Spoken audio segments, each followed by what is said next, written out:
Correct మాట్లాడుతున్నాడు. వెంకటేశ్వర స్వామి మీద భక్తుండే ఏ భక్తుడైనా సరే వెంకటేశ్వర స్వామి దగ్గరికి పోయే అవకాశాలు ఉన్నాయి. అదే సమయంలో ఎవరైనా వేరే మతాలకు సంబంధించిన వ్యక్తులుంటే అక్కడ కొన్ని సాంప్రదాయాలు ఉన్నాయి. ఆ సాంప్రదాయాల్ని గౌరవించాలి. ఇది చాలా టెంపుల్స్ లో ఉండే ఆనవాయితీ. ఇక్కడ ఎవ్వరు కూడా ఆయన పోవద్దని చెప్పలేదు.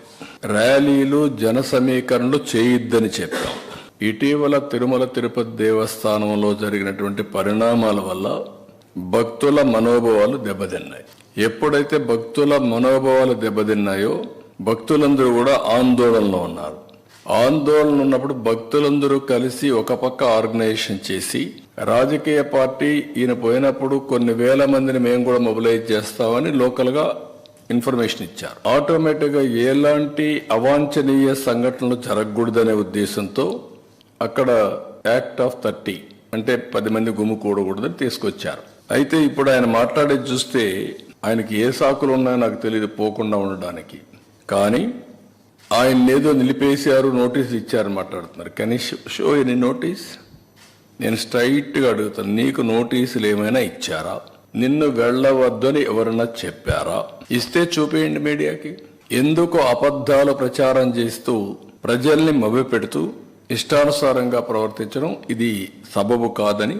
ఎందుకంటే ప్రజా జీవితంలో ఉండే మనందరం కొన్ని సాంప్రదాయాలు పాటించాలి. అందుకే నేను దీన్ని చాలా స్పష్టంగా అడుగుతున్నాను. ఇంకొక పక్కన సమాజంలో ఏ మతానికైనా కొన్ని సాంప్రదాయాలు ఉంటాయి, ఆచారాలు ఉంటాయి. ఎవరైనా సరే అక్కడికి పోవాలంటే గౌరవించి తీరవలసిందే. దేవుని యొక్క ఆచారాలు సాంప్రదాయాల కంటే వ్యక్తుల ప్రమేయం గాని ఏ వ్యక్తి గాని గొప్పవాడు కాదు. ఈ విషయం మనం గుర్తుపెట్టుకోవాల్సిన అవసరం ఉంది. దేవుడి ఆచారాలని భక్తుల మనోభావాలను ప్రశ్నించేలా ధిక్కరించేలాగా ఎవరూ ప్రవర్తించకూడదు. ఇప్పుడు కలియుగ వైకుంఠమైన తిరుమల వెంకటేశ్వర స్వామి హిందువులకి అతిపెద్ద పుణ్యక్షేత్రం. అది హిందువులకు అందరికీ ఒక దివ్య క్షేత్రం. ప్రతి ఒక్కరికి ఒక కోరిక, జీవితంలో ఒక్కసారైనా వెంకటేశ్వర స్వామి దగ్గరికి వెళ్ళి దర్శనం చేసుకొని మొక్కులు తీర్చుకోవాలి అనేది ప్రతి ఒక్కరి యొక్క కోరిక. ఇవన్నీ కూడా అది మన రాష్ట్రంలో ఉండడం తెలుగువారి అదృష్టం. అలాంటి భక్తులు అత్యంత పవిత్రంగా భావించే ఈ క్షేత్ర పవిత్రత కాపాడవలసిన బాధ్యత ప్రతి ఒక్కరిపైన ఉంది. అలాంటిది ఉన్నప్పుడు అక్కడ పోయినప్పుడు నియమాల్ని, ఆగమ శాస్త్రాల్ని, ఆచారాల్ని, నిబంధనల్ని తప్పనిసరిగా పాటించాలి. అలాంటి పాటించకపోతే కొందరి మనోభావాలు కూడా దెబ్బతినే పరిస్థితి వస్తుంది. అందుకే ఈరోజు అతను మాట్లాడిన మాటలు చూస్తే నేను వెళ్తాను, అవి కరెక్ట్ కాదు. నేను హితో పలుకుతున్నా, అనుభవంతో చెప్తున్నా. నేను ఇంత మునుపు పోయాను, నేను ఎందుకు పోకూడదంటే, ఇంత మునుపు మీరు రూల్ వైలేట్ చేస్తే మళ్ళీ చేయాలనా? ఇంత మునుపు చట్టాన్ని ధిక్కరించి మీరు బెదిరించి లోపలికి పోతే శాశ్వతంగా అధికారం అవుతుంది. అది శాసనాల్ని చట్టాలని చేసే శాసనసభ్యులు మనం చేసిన శాసనాల్ని గౌరవించకపోతే ప్రజలు ఎందుకు గౌరవించాలి? అంటే రౌడీజం చేస్తాం, ఏమైనా చేస్తాం అనే విధంగా మాట్లాడడం కరెక్ట్ కాదు. రెండోది, కాశ్మీర్ ముఖ్యమంత్రి చాలా మంది లా అబైడింగ్ సిటిజన్స్ అంతా ఎవరొచ్చినా గౌరవంగా డిక్లరేషన్ ఇచ్చి లోపలికి వెళ్ళారు. వాళ్ళకి ఎవ్వరు అబ్జెక్షన్ చేయలేదు. అదే మరిగా ఇప్పుడు మాట్లాడుతూ ఒక మాట మాట్లాడుతున్నాడు, నేను 4 గోడల మధ్య బైబిల్ ప్రాక్టీస్ చేస్తానని, బయటకు వెళ్తే హిందూ మతాన్ని గౌరవిస్తానని. గుడ్. గౌరవించడం అంటే ఏంటి? ఆ టెంపుల్కి పోయినప్పుడు ఆ టెంపుల్లో ఉండే సాంప్రదాయాల్ని పాటించడం, అక్కడుండే ఆచారాల్ని అమలు చేయడం, ఆ నియమాల్ని, నిబంధనల్ని తప్పకుండా ఉల్లంఘించకుండా పాటించడం అంటే మీరు వేరే మతాల్ని గౌరవించినట్టు. అట్లా కాకుండా నేను ఎప్పుడు ఇంతవరకు ఎవరు అడగలేదు, ఇప్పుడు ఎవరు అడుగుతారు నన్ను, ఇది కరెక్ట్ కాదు. అందుకనే ఈరోజు నేను అడుగుతున్నా, మీకు గౌరవం ఉంది, మీరే ఒప్పుకుంటున్నా, నేను బైబిల్ చదువుకుంటానని. నువ్వు బైబిల్ చదువుకున్నప్పుడు నువ్వు యాక్సెప్ట్ చేస్తున్నావు. యాక్సెప్ట్ చేసినప్పుడు తప్పు లేదు దాంట్లో. ఎందుకు ఇంట్లో రూమ్ అయిన చదవాలి, బయట కూడా చదువుకోవచ్చు. బట్ ఐఎమ్ సేయింగ్ ఎందుకు చర్చకి పోకూడదు? I'm asking straight question, don't mistake మీ.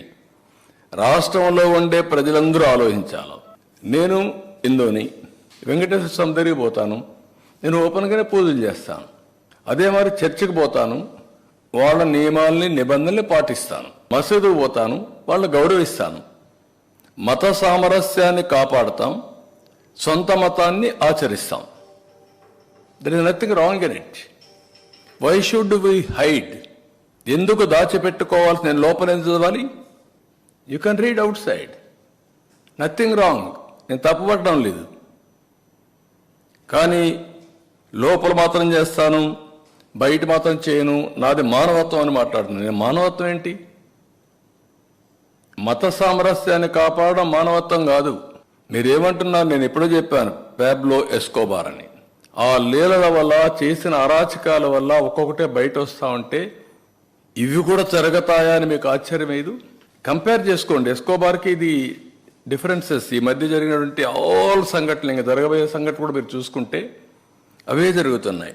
దాన్ని పెద్ద ఇది చేస్తూ ముందుకు మాట్లాడుతున్నారు. ముఖ్యంగా ప్రపంచ ప్రఖ్యాతిగాంచినటువంటి తిరుమల తిరుపతి దేవస్థానం అసలు ఒకటి మన రాష్ట్రంలో ఉండడం మన అదృష్టం అయితే, దాని ప్రతిష్టని ఏ రకంగా దిగజార్చాలో అనేటువంటి దానికి ఈ రాష్ట్ర ముఖ్యమంత్రి చంద్రబాబు నాయుడు గారు పూనుకోవడం అనేటువంటిది చాలా బాధాకరమైనటువంటి విషయం. నిన్ననే మీ అందరూ కూడా చూశారు, వైఎస్ఆర్ కాంగ్రెస్ పార్టీ గౌరవ అధ్యక్షులు జగన్మోహన్ రెడ్డి గారు పిలుపు మేరకు రాష్ట్ర వ్యాప్తంగా నిన్న పార్టీ శ్రేణులందరూ కూడా పెద్ద ఎత్తున కార్యక్రమాలు చేసి రాష్ట్ర వ్యాప్తంగా ఉన్నటువంటి అన్ని నియోజకవర్గ కేంద్రాల్లో కూడా వెంకటేశ్వర స్వామి దేవాలయాలకు వెళ్లి పూజలు నిర్వహించి ఈ రాష్ట్ర ముఖ్యమంత్రి చేసినటువంటి తప్పుని, ముఖ్యంగా ఆయన్ని ఏ రకంగా వెంకటేశ్వర స్వామిని రాజకీయాల కోసం వాడుకున్నాడో మళ్ళీ అటువంటి తప్పు జరగకుండా ఆయనకు బుద్ధిని ప్రసాదించమని చెప్పి కోరినటువంటి సందర్భాలు కూడా మీ అందరూ కూడా నిన్న చూశారు. అయితే దీని మీద చాలా మందికి ఏదో ఈ రాష్ట్రంలోనో ఈ రాష్ట్ర ప్రజలకు సంబంధించినటువంటి వ్యవహారం కాదు, దేశవ్యాప్తంగా ఉన్నటువంటి ప్రజలు, ప్రపంచ వ్యాప్తంగా ఉన్నటువంటి భక్తులు దీని మీద అనేక రకాలైనటువంటి అనుమానాలతో ఉన్నటువంటి సందర్భంలో మా అధ్యక్షులు వారు జగన్మోహన్ రెడ్డి గారు కానీ పార్టీ కానీ ఒకటి కోరుతా ఉన్నాం. ఈ వ్యవహారం ఎప్పుడైతే ఆయన ఈ రాష్ట్ర ముఖ్యమంత్రి మొదలు పెట్టారో దాన్ని తిరిగి తీసుకుని వచ్చి జగన్మోహన్ రెడ్డి గారి మీద రుద్దాలన్నటువంటి ప్రయత్నం చేశారో, ఆయన చేసినటువంటి తప్పు, ముఖ్యమంత్రి చేసినటువంటి తప్పు ఎప్పుడైతే ఆయన దొరికిపోయాడో అప్పటి నుంచి పూర్తిగా దీన్ని రాజకీయం చేయాలనేటువంటి ప్రయత్నం చేస్తా ఉన్నాడు. వాస్తవానికి అసలు ఈ రాష్ట్రంలో కుల రాజకీయాన్ని ఈ రాష్ట్రానికి పరిచయం చేసినటువంటి వ్యక్తి చంద్రబాబు నాయుడు గారు. ఇప్పుడు కొత్తగా మత రాజకీయాన్ని రాష్ట్రానికి పరిచయం చేస్తున్నటువంటి సందర్భాలను మనం ఈ సందర్భంగా చూస్తా ఉన్నాం.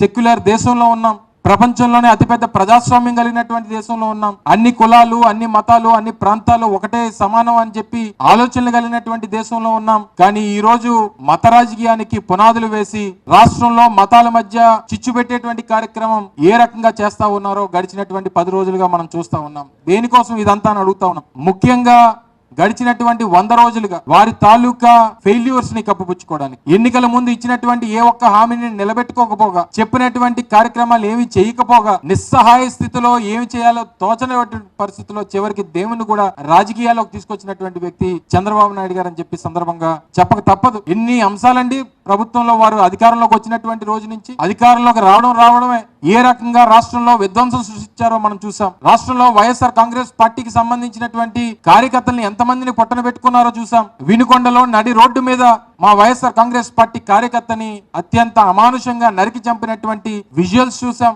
దాని మీద పెద్ద ఎత్తున ఢిల్లీలో నిరసన కార్యక్రమాన్ని చేపట్టేటువంటి సందర్భాలు మీరు చూశారు. దాదాపు 35 మంది పైచిలకు ప్రాణాలు పొట్టన పెట్టుకున్నారు. అనేక రకాలైనటువంటి ఆస్తులు ధ్వంసం చేశారు. బుల్డోజర్లతో మా కార్యకర్తలు, మా నాయకులకు సంబంధించినటువంటి ఆస్తుల్ని కొలగొట్టేటువంటి కార్యక్రమాన్ని చేశారు. ప్రభుత్వ ఆస్తుల మీదకి వెళ్లారు. ఒక పక్క విధ్వంసం సృష్టిస్తూ పూర్తిగా లా అండ్ ఆర్డర్ ని గాలికి వదిలేసి ఇంతమంది ప్రాణాలు పట్టున పెట్టుకున్నటువంటి ప్రభుత్వం ఈ రోజు రాష్ట్రంలో ఉండడం చాలా దురదృష్టకరం. ఈరోజు దాంతో పాటు అనేక అంశాలు, ఎంతమంది పిల్లలు ఈరోజు నాణ్యమైనటువంటి నెయ్యి సరఫరా జరగలేదని చెప్పి, తిరుపతి ప్రసాదంలో లడ్డూలో కల్తీ నెయ్యి వాడారని చెప్పి విష ప్రచారం చేసినటువంటి ఈ ముఖ్యమంత్రి మరి ఈరోజు రాష్ట్రంలో అనేక పాఠశాలల్లో, అనేక హాస్టల్స్లో, అనేక ప్రభుత్వానికి సంబంధించినటువంటి హాస్టల్స్లో పిల్లలు ఫుడ్ పాయిజనింగ్ అయ్యి నాణ్యమైనటువంటి ఆహారం అందక ఇదే ఉమ్మడి విశాఖపట్నం జిల్లాలో దాదాపు 4-5 పిల్లలు చనిపోయారు. అటు గుంటూరు కానీ, తిరుపతి కానీ, ఏఎస్ఆర్ జిల్లా కానీ, విశాఖపట్నం కానీ అనేక ప్రాంతాల్లో ఉన్నటువంటి